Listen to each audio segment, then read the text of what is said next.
Hey, it's Marcel Dersis, and this is The Next Best. My guest this week is Steve Coll. Steve is a senior editor at The Economist, and he has written 9 books. He has won the Pulitzer Prize not once, but twice. His most recent book is about Saddam Hussein, the CIA, and America's invasion of Iraq. It is called The Achilles Trap.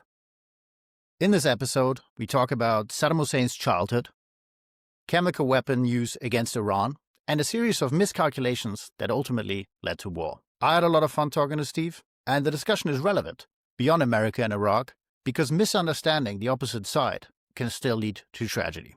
Let's go. Hi, Steve. Thank you very much for joining me. Thanks, Marcel. Thanks for having me. It's a pleasure. There are so many things to talk about, but before we get into the CIA and the relationship between Saddam and the Americans, I just wanted to start at the very beginning. Who was Saddam Hussein? How did he grow up? What type of person was he? Well, he was born in Tikrit, in what became known as the Sunni Triangle, in the heartland of Sunni Iraq, and his childhood was shaped by the death of his father very early on, before he was an aware child, and his mother's remarriage to a sort of strong man in an area of Tikrit that was kind of known as a smuggler's alley. It was a hard place to grow up. There was a lot of clan-based rivalry and violence. There weren't a lot of resources to contend over. And, there are photographs of his stepfather in these robes carrying a shotgun. He looks like quite a formidable character. A myth grew up that his father had been terribly cruel to him. In the files and the tapes that I access for the book, where Saddam speaks, maybe not with intimate freedom, but a little bit more informally than in some other settings, he always said that he had never spoke ill of his father, and thought his father was strict, but a good man. It's hard to know, but certainly Saddam was not broken by his childhood. He grew up in an environment where you fought to survive. He got involved in family clan-based violence and committed his first murder as a teenager. He shot a man who had somehow offended an uncle or another relative of his, and it involved an employment dispute. And then he talked about sort of carrying a pistol onto the school bus. He had a certain amount of ambition, and he was rescued, and basically his political career was made by a relationship with an uncle on his mother's side, who had made his way to military school and had a life in Baghdad of some influence. And in this period, it was the end of the royal period in Iraq. There were lots of political factions brewing, looking to different revolutionary ideologies on the left and right, and Arab nationalism was arising. And his uncle was kind of caught up in that. And essentially, his uncle brought Saddam to Baghdad and accelerated his schooling, and he became a sort of young physical aid to his father's political world. And ultimately that led him into the Ba'ath Party, which was one of the Arab nationalist groups that was starting to contend for power. A coup ended the life of the king of Iraq and decimated his family. And suddenly there was a lot of contention in Baghdad for power. And that's where Saddam was at, 16, 17. He describes himself running guns around Baghdad in a Volkswagen Beetle, hiding them. And he seemed to have been like a little sort of muscle, but he was in the room where a lot of coups were being plotted, where a lot of politics was being discussed. And gradually he just came of age in that environment. And then how did he translate that into actually taking power? So alongside his uncle and others that he met once he made it to Baghdad, he was involved in an initial bid for power by the Ba'ath Party. And then their fortunes were reversed, and he went into exile in Cairo. And Then he returned after that sort of exile education, and he was imprisoned for a while. Then he was given sort of leave from prison. And finally, in the late 1960s, he joined a second coup with a relative of his at the head of it. Now he was, essentially part of the security arm of the Ba'ath Party. He rode into the Republican palace on a tank. There's a very detailed record of what he did. And what he mostly did was go in and tell people who had helped carry off the coup, sorry, you're not part of the post-revolutionary scene. You have two choices. I can either shoot you or I can send you into exile. And of course, they chose exile. So he drove them out to the airport, put them on planes to Morocco. He was the enforcer. He was the muscle. And he became essentially the vice president to a president who was a relative, who was older, who was an administrator. And that was the story of his career during the 70s when he served as vice president. That was when he traveled to France. He traveled outside the country a little bit, traveled to Moscow, traveled to Yugoslavia, saw the world, was big on building infrastructure in Iraq, brought in foreign investment, including nuclear investments, but also hospitals and roads and other things that Iraq needed. Oil prices were booming in the 70s, so there was money to spend, and he was the kind of spender in chief. And then finally in 1979, in a soft coup, I would say, his aging uncle stepped aside and he became the president. And he took power, instigated that famous purge where he removed from the earth or from power 5 or 6 dozen rivals at a meeting. And then from 1979, he remained in power until the U.S.-led invasion toppled him in 2003. So that's a pretty long run, 24 years in a very tough environment where there were lots of assassins and coup makers, real and imagined, that dominated his daily work life as president. So, as you mentioned, the regime was effective in at least one regard, which is keeping Saddam Hussein in power. And, when you look at these dictators, it's almost that some of them are very good at organizing things. Some of them are just extremely brutal and more brutal than everybody else. And that's sort of how they stay in power. So I guess my question is, how did he do it? How did he build this regime around him that allowed him to stay in power for this long a time? Well, in the 70s, I think he did a little bit of both. He did build up, a macabre, a familiar character. I think he sent his one of his own relatives, who became, for a time, the head of the secret police, to Egypt for training. I think they had lots of models in the Arab world to draw on. So he did build a security regime. He started to secure his own person by building layers of bodyguards and making sure that the innermost group were known cousins of his from Tikrit. And it's a typical model for an Arab dictatorship that is, in all politics, relies a lot on family and tribal trust networks. But he was building Iraq. He had, as we mentioned before, he had this massive surplus of oil revenue because of the boycotts and the changes in consumption, the rise of OPEC.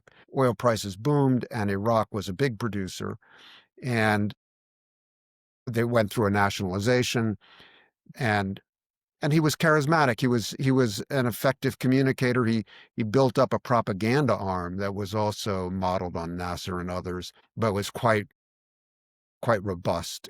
Now, I concentrate on the 70s because most of what the Ba'ath Party achieved took place during the 70s. And when Saddam took full power in 1979, it was only 1 year later that he threw it all away by starting a war with Iran. And the Iran-Iraq war was entirely his. He invaded Iran on the basis of a misguided impression that the revolutionary regime that had emerged there after 1979 was fragile and would crumble if Iraq went in. And of course, as we know, he got Iran and Iraq bogged down in a terrible stalemated war that lasted almost a decade and cost Iraq and Iran enormously in lives, but also in economic damage. They ended up in a war of missiles, firing projectiles at each other's capital. They both had moderate air forces. They did a lot of battering of one another in the south of Iraq. A lot of the war was fought on Iraqi soil, especially around Basra. So it was a huge drain on the country. And so all of the momentum that Saddam had built up in the 70s, he more or less threw away in the 80s. And oil prices declined, as you'll recall, in the early 80s. So there was less money to spend, and he had more things to spend it on because he had gotten into this ill-advised war. And then that tragedy or series of terrible decisions by him was then compounded in 1990 when, after having settled the Iran war more or less along the lines where it had started, so a complete stalemate and a huge waste of capital and people, then 1990, when he was broke and angry that the Gulf states who had managed to stay out of the Iran-Iraq war, subsidizing Saddam but keeping their heads down, that he felt they owed him more. And Kuwait didn't oblige him by providing forgiveness to loans. And so he invaded Kuwait. And then that set off a second war with the U.S.-led coalition to expel him from Kuwait. And that one proved even more costly in terms of the amount of ordnance that was dropped on Baghdad and many other areas of his regime, including his proud nuclear facilities and dual use biological and chemical facilities. All of those things were bombed to shreds in a short but violent war. And so that left him in a terrible position under sanctions with a battered landscape that lasted right through the 90s. Yeah, I wanted to ask you about those chemical weapons in particular. I think you make some really interesting points about the Iran-Iraq war in the book. And, I think a lot of people my age or perhaps even younger, they don't really know much about that war. And when they think about Iraq and weapons of mass destruction, they think, well, that's ridiculous. They didn't have any, they didn't use any. But of course they did use chemical weapons on multiple occasions, not just against the Iranians, but also against the Kurds. Can you just talk a little bit about the use of chemical weapons by the regime? Because I think it's important later on as decisions get made by other players. Yeah, no, I agree with you. I think it's really important. And I think when I started out on this project, I thought that I would start the narrative in the aftermath of the Kuwait War and just write about the 90s. But as I did some early interviewing and research, a lot of people pointed out to me that to really understand what happened with Saddam Hussein, you have to go back to the 80s and the Iran-Iraq War, because so many of the seeds of misunderstanding and failure from the West's perspective really are located there. And a lot of it is located in his use of chemical weapons. Okay, so let's just pull back a little bit and set very briefly the context around chemical weapons use. Of course, they were a weapon of choice on both sides of the First World War. And the gassing in the trenches made an indelible impression on all of those soldiers who were stuck fighting that war. And so in the aftermath of the First World War, an effort was made to basically delegitimize chemical weapons as a use of war. Treaties were written and signed, and basically there was a sense among the world's advanced militaries in Europe, but elsewhere as well, that they weren't really that useful. Like the cost of having to endure chemical weapons wasn't worth the effect that they had on the enemy, and that generals were happy to go and fight with machine guns and airplanes and other weapons, but to leave those on the shelf. And so there really wasn't much there certainly was not significant chemical weapons use during the Second World War, although both the Allies and Germany prepared for that. They never had to fight that war. There's little episodes here and there where people debate about small things, but essentially there wasn't any use. Then after the Second World War there were some violations of the norm, primarily by Egypt in a war that it fought in Yemen. And it's sort of unleashed a little bit of permission in the Arab world, maybe, for the use of chemical weapons, or a sense also among Arab militaries that maybe these were useful weapons. That influenced Saddam. So during the Iran-Iraq War, he basically was on his heels in the first years of the war. And, as I mentioned, he started it by invading Iran, but he pretty much got knocked back, bogged down, and found himself in a defensive position around Iraq's second city of Basra, with the Iranians throwing waves of volunteers, religiously inspired and organized by the revolutionary regime of Ayatollah Khomeini. And these volunteers were essentially suicide attackers who would charge at Iraqi defensive positions and overwhelm them despite taking very heavy losses as they attacked. And they were so formidable as a tactical problem to Iraq's generals that the generals and Saddam decided that it would be better to gas them than to try to shoot them. And that's a pretty crude, but I think accurate way of summarizing why they decided to develop chemical weapons for use on the battlefield. And these were not kind of strategic weapons. They were tactical weapons. So they were artillery shells.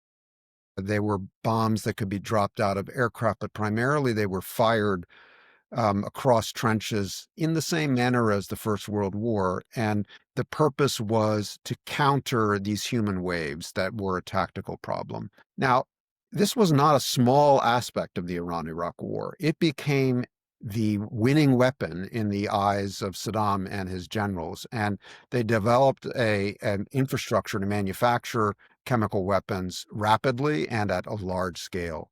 An American liaison to the Iraqi regime, and by the way, we can talk about this, the Americans were supporting Saddam during this time. They were giving him secret intelligence. They were giving him financial support, some of it open, some of it clandestine.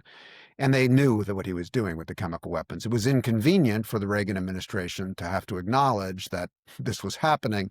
They tried to duck the subject as much as they could, but they knew it was happening. And I remember talking to an American major who had been part of the liaison, and the Iraqis took him down to the battlefield around Basra on a tour.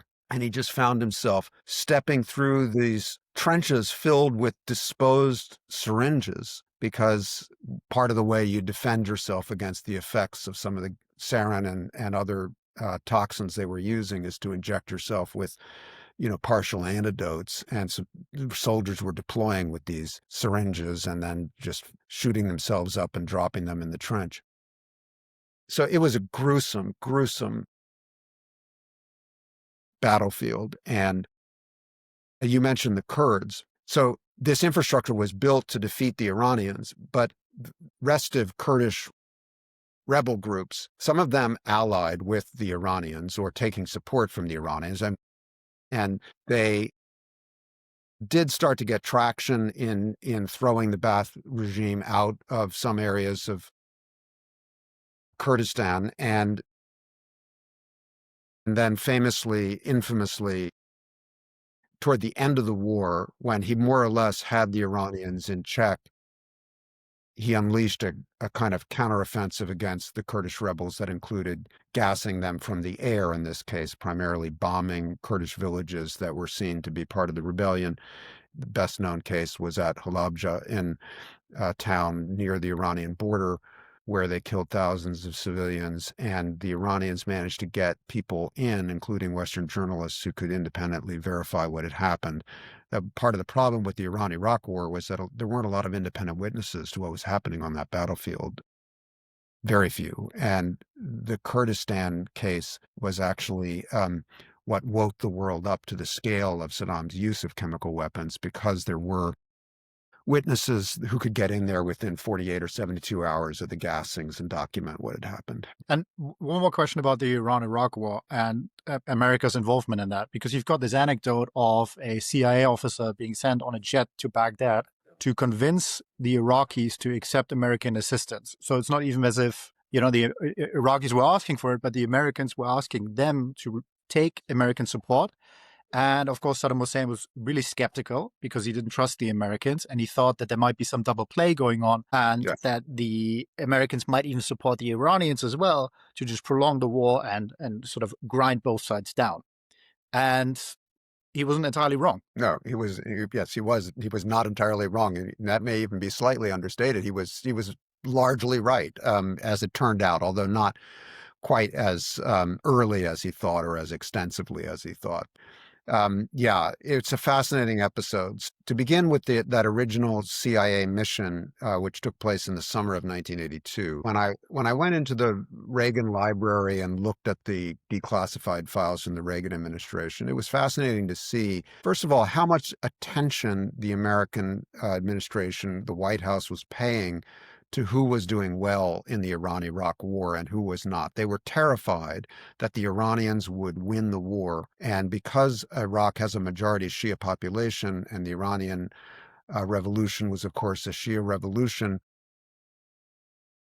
they were terrified that Khomeini would extend his authority to Baghdad and capture the economic power of Iraq's oil.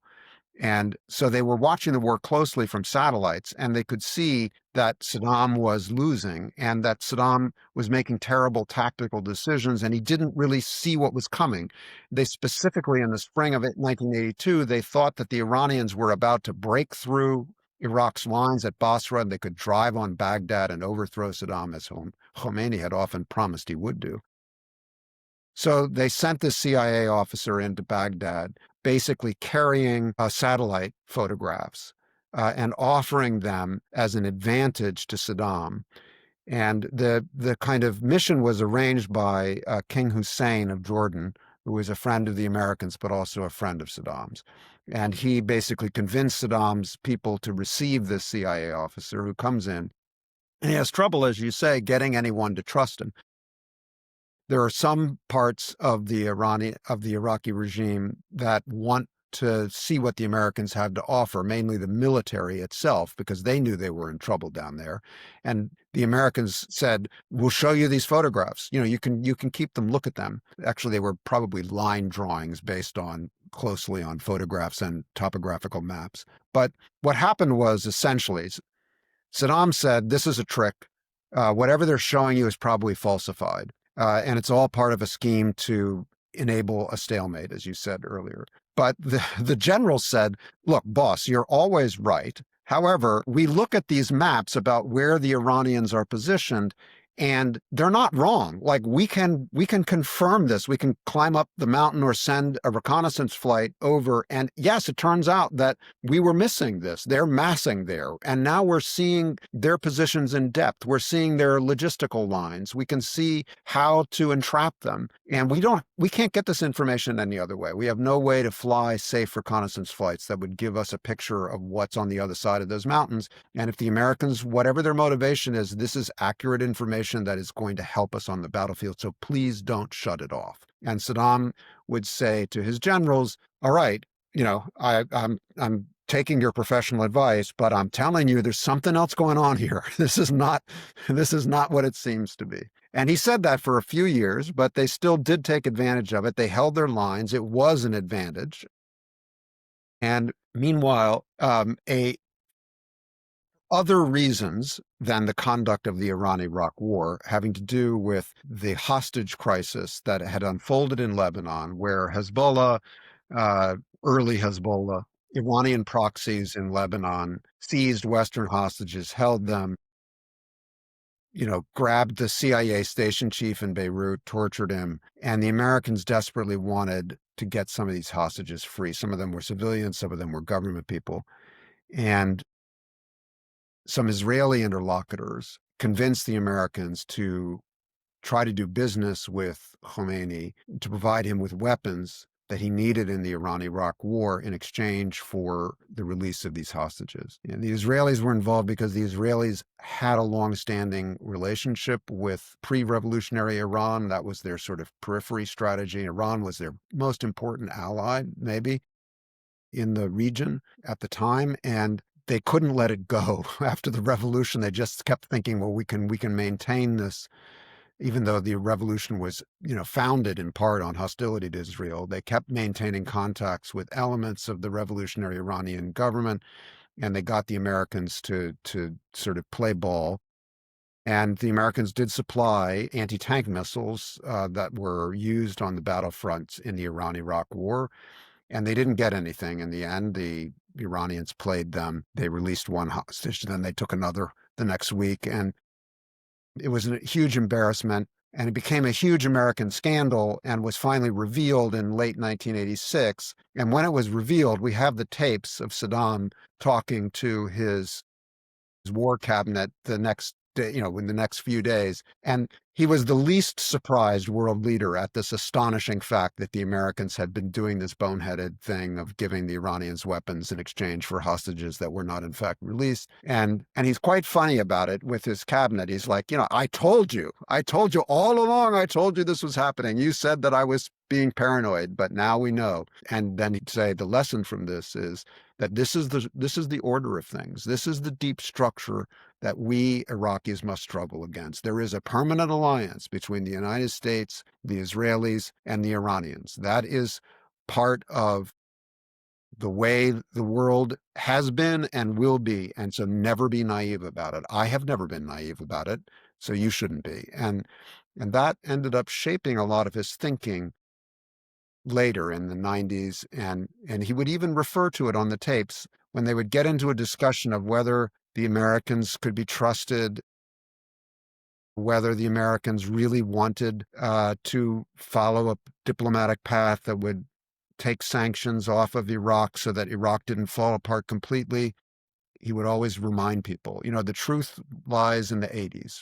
It was revealed with Iran-Contra, that deep structure of the undeclared collaboration between the Americans, the Israelis, and the Iranians. He would often say the Americans, the Jews, and the Persians. That was his preferred sort of racist formulation. But it really shaped him, and it caused him to make mistakes. He misjudged a lot of things because he was sort of over-confirmed in his conviction of this deep-seated conspiracy. So the Gulf War happens. Saddam Hussein gets defeated, but he manages to stay in power. And afterwards, the world finds out about programs for weapons of mass destruction that are in some cases much more advanced than even the intelligence services thought they might be, in particular the nuclear program. So you've got these inspectors running around throughout Iraq, which is obviously not great for the regime, but they do have at this point in time an opportunity to come clean and to basically say, okay, look, we admit to it. Here's everything we have. Take a look. We're going to stop doing this. But they decide against it. They decide to hide significant parts of the program. And that was an incredibly important decision. Can you just get into why that decision was so fateful? I was a Washington Post newspaper correspondent covering that period. I was in, covering the Gulf War and the immediate aftermath. And it was fascinating to go back to this subject so long after the events, because the answer to the question you ask really was not clear for a long time. And it took a lot of time and inspector work and then various revelations after the 2003 invasion to really clarify what happened in that early period after Saddam's defeat in the Gulf War, where he made these fateful decisions to both destroy a lot of his capacity, but also lie about what he had done. It's the biggest psychological mystery of Saddam's conduct across this entire period, to my mind, is exactly what his calculation was in the summer of 1991, where, as you say, these inspectors are running around. They're starting to make discoveries that are uncomfortable for him. So what he decides to do is the following. He asks his trusted son-in-law, Hussein Coll, to essentially take all of the chemical weapon stocks that had been prepared to use in the Gulf War but had not been used, and to destroy them in the desert. I mean, essentially to pour them into the sand, truck them into the desert at night and destroy them. And Hussein Coll does this, but he doesn't keep any records of it. He doesn't make any photographs of what he's done. He just does it. with the biological weapons, there wasn't really that many. There wasn't much of a stockpile to destroy, but they did destroy it. Then they had all these dual use facilities that they had to scrub and make them look like something other than what they were. He ordered all of that to happen. And on the nuclear program, it was a little harder to hide things because there wasn't a dual use story to tell about, the chemical weapons being used for agriculture or whatever. He tried to hide everything. The inspectors caught him because one of the ways that they had attempted to enrich uranium to bomb grade was to use an enrichment method that involved these massive, giant iron magnets that were, tons and very big and not easy to store in a closet. So they got flatbed trucks and they were driving them around the desert trying to escape the inspectors' attention.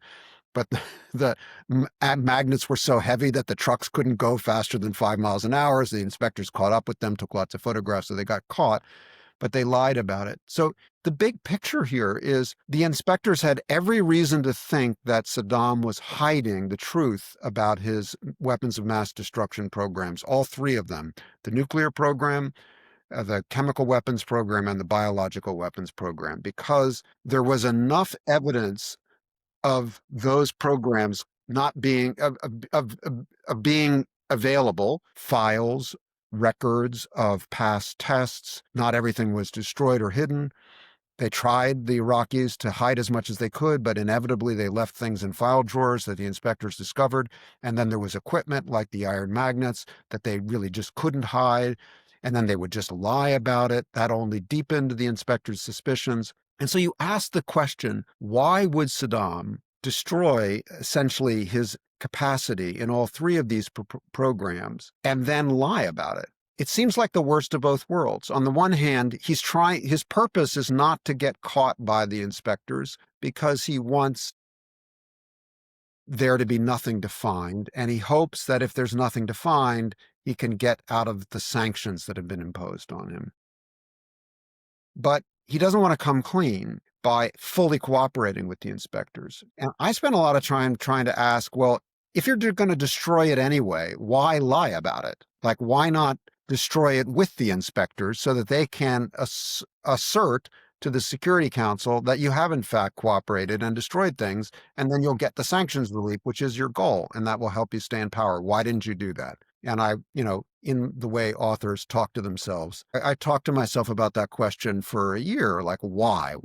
And there isn't really like a single meeting where he explains himself fully. But I think if you read through the record, you come up with two answers. First of all, pride. And I think, as a student of Dictators, you probably recognize that these are men of enormous ego, but, they're human beings too. They have a great deal of dignity. They recognize that, many of them, and they recognize that their power depends upon their appearance of invincibility and of dignity and strength.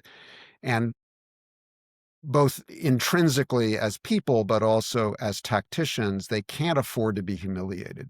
That's the start of their fall. And so Saddam didn't want to cooperate because he didn't want to stand there with a bunch of Nordic inspectors in white coats with clipboards and cameras as they blew up everything that he had built to make Iraq a modern scientific state during the 70s and military state in the 70s and 80s, and just stand there and be humiliated.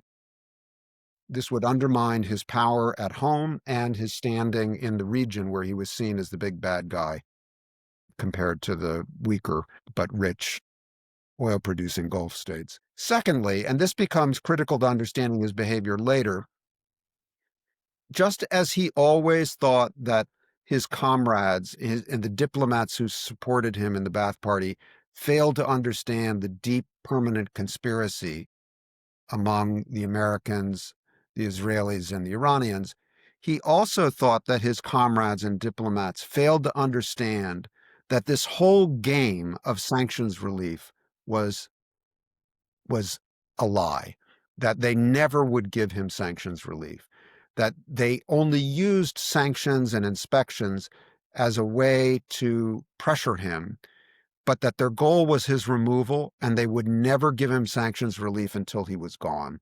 And this was another case where he sounded kind of paranoid. And, Tariq Aziz, his chief diplomat, his foreign minister, is in these meetings. You can see from the tape recordings.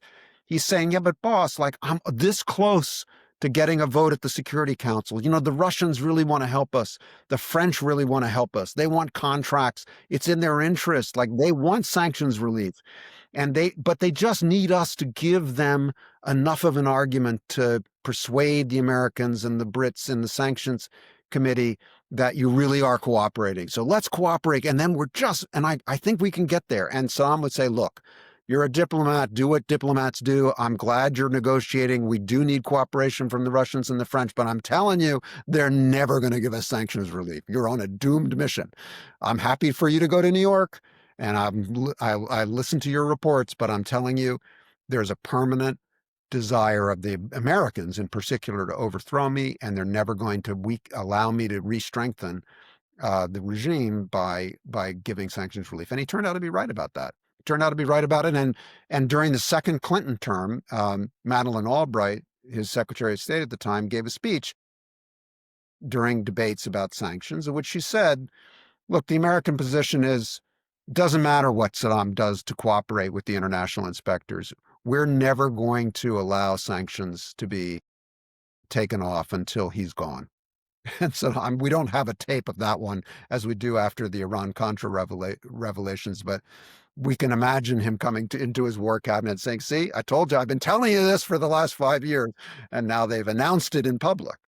The other point that you make that I think is really interesting is that before the invasion, both sides also misunderstood each other, and they are both sort of suffering from confirmation bias.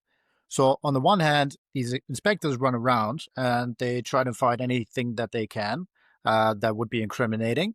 And sometimes Saddam's people say, no, you can't go in here. This is a presidential compound. We're not going to let you in. That leads the American side to suspect that something must be hidden there, right? Because what other reason could there possibly be for blocking these inspections? And on the other hand, you've got Saddam Hussein, who vastly overestimates the power of the CIA and thinks that all of these things that they're talking about and the continued existence of these programs has to be for propaganda purposes because the CIA is so powerful and they know so much that they have to know that it's not true. Right. You said they have to know that I don't have the things that they're accusing me of having. Therefore, it's all a game to get me out. That's exactly right. And that was fateful. The first one that you described is in some ways the hardest to understand, but probably the most important of all, which was the way, because it's still relevant to the world that we're in. I mean, a world of sanctions and constant scrutiny of closed regimes. The way the assumption that something was being hidden was reinforced by the behavior of the Iraqis when the inspectors pushed hard to look at hidden sites or presidential sites. And the inspectors, and it started with Rolf Ekéus, who is the Swedish head of the UNSCOM regime, and it continued on afterwards, but it was mostly during Ekéus's time with some gung-ho Americans egging him on.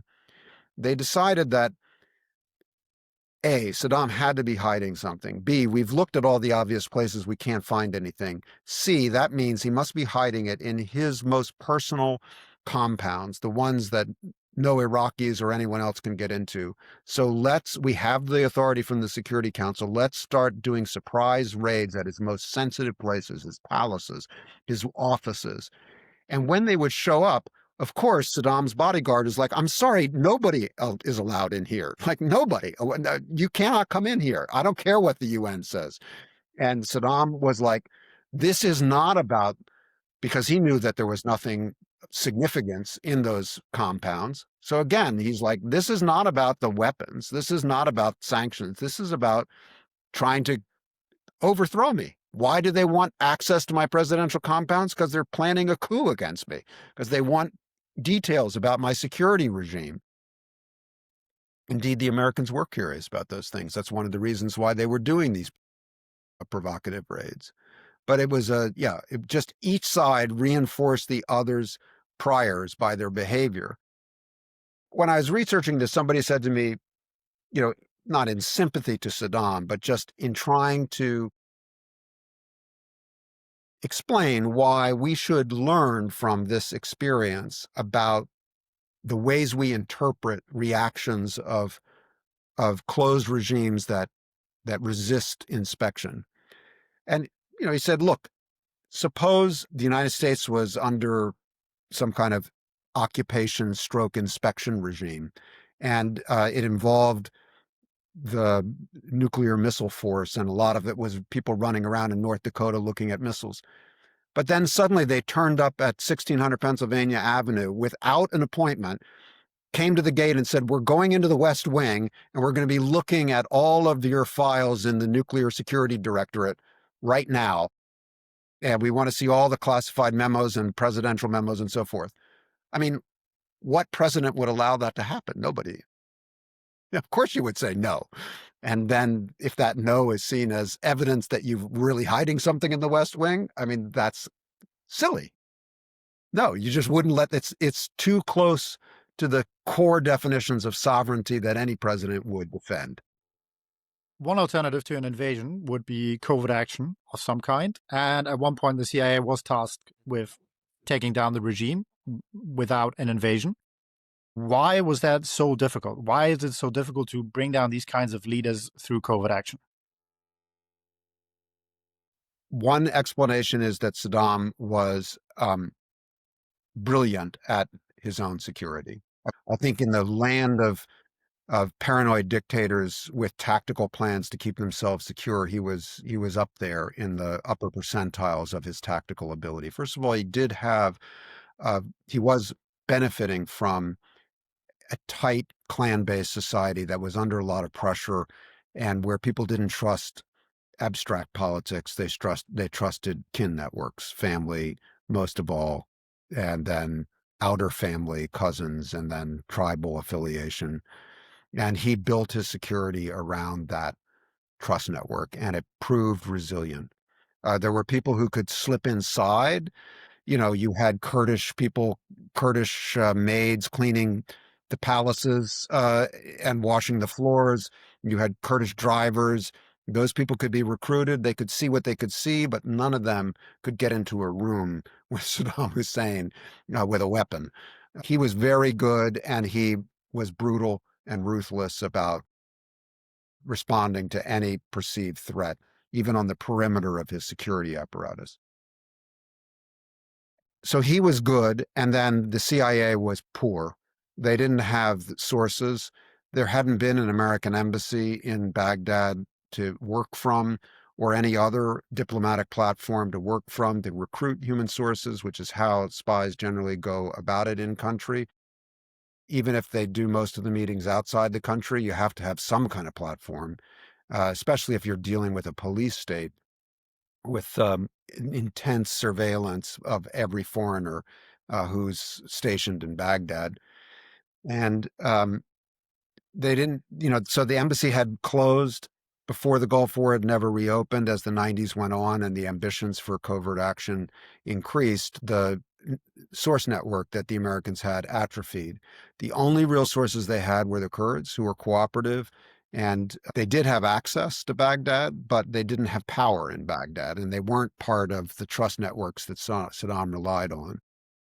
They had some defectors based in Jordan who they tried to recruit, and some capable people, but they weren't really secure. They weren't operating with enough security as they developed networks around Saddam through the army, through the special forces, to avoid being penetrated by the Iraqis. And so there was one network that was being run by the CIA out of Amman, Jordan, that had some people on the ground who were in the special forces or recently retired from the special forces, might have had access to, sort of a tank battalion here or so to try to throw Saddam out.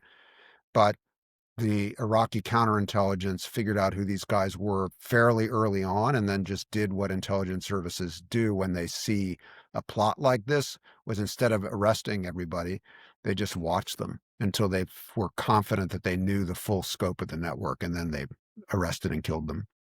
So the CIA was, they were given kind of half orders too. The president sort of said, "I want this done," but he didn't want it to be some sort of paramilitary operation involving American bombers or that sort of thing.